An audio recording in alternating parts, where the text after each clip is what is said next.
Welcome back, Deadites and Ghost Beaters, and if you're new to the channel, I'm Old Head Gaming, and of course I cover both the movie, TV side of horror as well as the game side, and today we're going to kind of cross over on both of them because there is a topic that kind of has its feet planted on both sides, and that is Five Nights at Freddy. Now, everyone knows, if you've ever heard me talk about it, I am not a Five Nights at Freddy fan. I played the first game, I thought it was okay, I never found the appeal to it. But it's nothing against the franchise, it just wasn't for me, and that's okay. And it's been a very interesting ride, though, watching the metamorphosis with both the film rights as well as the games of Five Nights at Freddy. So FNAF kind of got its first start in 2014. It kind of blew up, it was a huge surprise hit for Cawthorn, and by 2015 he had already sold the movie rights. And that's where it kind of sat for like ridiculous amount of pre-production hell. There was multiple scripts. Those scripts were then shipped off to become different movies.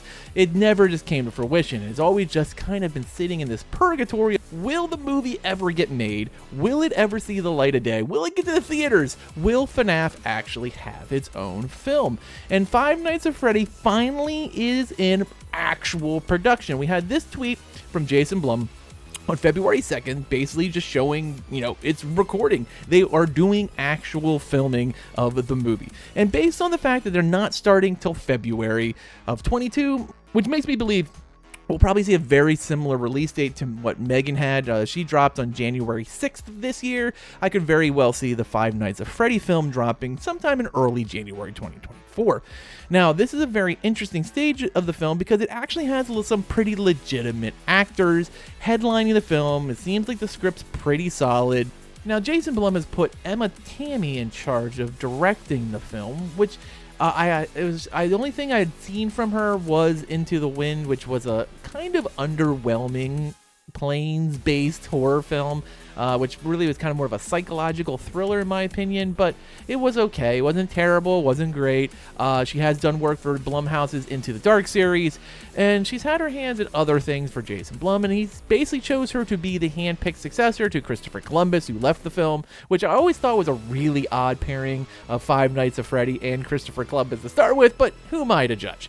Anyway, they picked up some really good actors, though, to headline us. So we have Josh Hutcherson, which most people know him as Peter Malark from The Hunger Games, but he has been in other stuff like Future Man on Hulu, which is a highly underrated series, and if you haven't watched it, it's a great combination of slapstick with science fiction action. It's a really entertaining series and definitely worth a watch. And he's going to be playing Night Guard hero Mike Schmidt, which is, ironically named after the baseball player. So don't get him confused, but Mike Schmidt is our hero.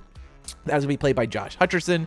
He's going to be the man who is going to defeat the evil animatronics, led by, of course, Matthew Lillard's William Afton, the purple man, the evil that is within the child serial killer. And Matthew Lillard is a great pick because, let's be honest, he can play a really, really good villain. He can play awesome in horror movies. He was great as Dennis Rathkin, of course, in 13 Ghosts, if you haven't seen that.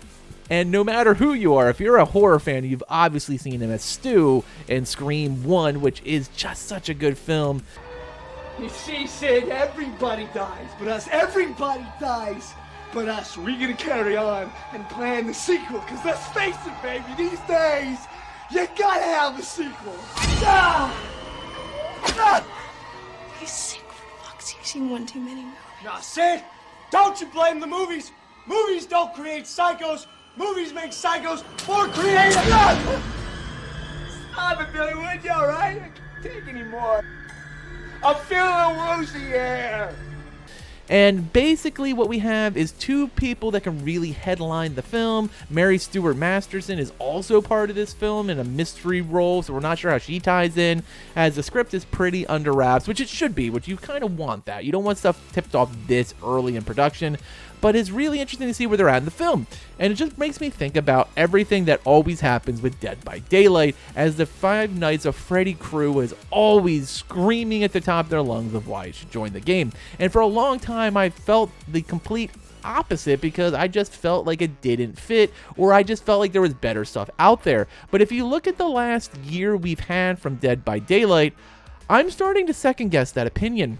let's go into the pretense that the movie is going to drop in early January, maybe February of 2024. If that is the case, it sets it up prime to be the anniversary update in June, where we all want to see some sort of big crossover. We're hoping for something big this year. We don't know what's going to be coming for Chapter 28 yet, but we are always hoping that the big update is going to be a crossover. That is what we want from the anniversary, and last year we did not get that with Anniversary 6, and this kind of set the pace for the entire year of the game. So if you go from the game's anniversary to anniversary as a year calendar, well, since then we've had the Roots of Dread, which was an absolute flop and very pushed back on. Most people were very unhappy. Nothing against Dredge and Hattie, they're fine characters, but it was not what people were looking for. And then they rebounded a bit with Project W in August, and that went over pretty well. I think most people enjoy Resident Evil characters in the Dead by Daylight universe. And then we've had two back-to-back misses.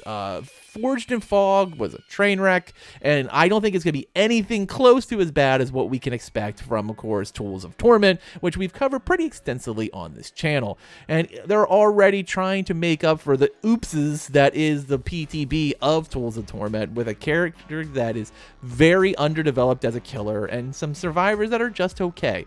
So you basically have this setup where it's been a kind of crappy year for Dead by Daylight. They've kind of regressed in what most people have been really happy with. And it leaves a door open for, if they miss again on this Chapter 28 anniversary update, I feel like it's just prime to try to finally give in. Like, if you don't remember how fanatical the Five Nights at Freddy fans are, just look at some of the tweets when Hellraiser was coming out. It was absolutely hilarious. Even when there was no way it was anything other than our good friend Hell Priest, aka Pinhead, you know he was going to be the killer. People were still saying, it's Springtrap, it's Five Nights at Freddy, it's absolutely Five Nights at Freddy, even though they were literally taking scenes directly from the Hellraiser trailer. They're a very fanatical, loyal fan base, and I feel like something like that is kind of what Dead by Daylight needs. Dead by Daylight's been very underwhelming the last year plus. I know I struggle sometimes even finding the gumption to play the game. Like, I'm just like, do I want to play Dead by Daylight? Do I want to stream or do content around Dead by Daylight? And even though I'm not a Five Nights at Freddy fan, this seems like the perfect marriage at the perfect time. And that would make Anniversary 8 an absolutely boss chapter that I think even if you're not a Five Nights at Freddy fan, you can appreciate it. And if it is Springtrap as the killer, I think most people will be very happy. Or even if they went a different way and used the Matthew Lillard and Josh Hutcherson character versions as the killer and survivor, I think most people would be happy with that. Because here's the thing, of course the Five Nights at Freddy game players are just screaming at the top of their lungs, but if the movie does okay-ish, and it does well enough, and Jason Blum is very good at getting his film seen by people, especially with that direct pipeline to Peacock. And so even if you don't see the film in the first couple of months, it's usually available 45 days later to be seen on streaming, which means that if the movie comes out in January or February, it'll be out long before the anniversary update in June, which means it's a perfect time to get an audience interested in a franchise that may not have been before. Who knows? Maybe I might find the film much more intriguing than I found the games, and that's okay. Like, the games just weren't for me, but they have been for a huge amount of people who absolutely adore the Five Nights at Freddy franchise. It's spawned, what, 5 games now? And now we finally have the movie. I think it's kind of the perfect time to see Dead by Daylight come together with Five Nights at Freddy for the 8th year anniversary next year in June. Tell me what you think. Am I just barking up the wrong tree? Do you think that where there's smoke, there's fire? Do you think this actually makes a whole lot of sense? I want to hear your thoughts. Do you just want to say Five Nights at Freddy should never, ever be in Dead by Daylight? Which, for a long time, I found myself in that actual grouping, but now I'm kind of second guessing it. Let me know in the comments below. As always, thanks for watching, and later, mates.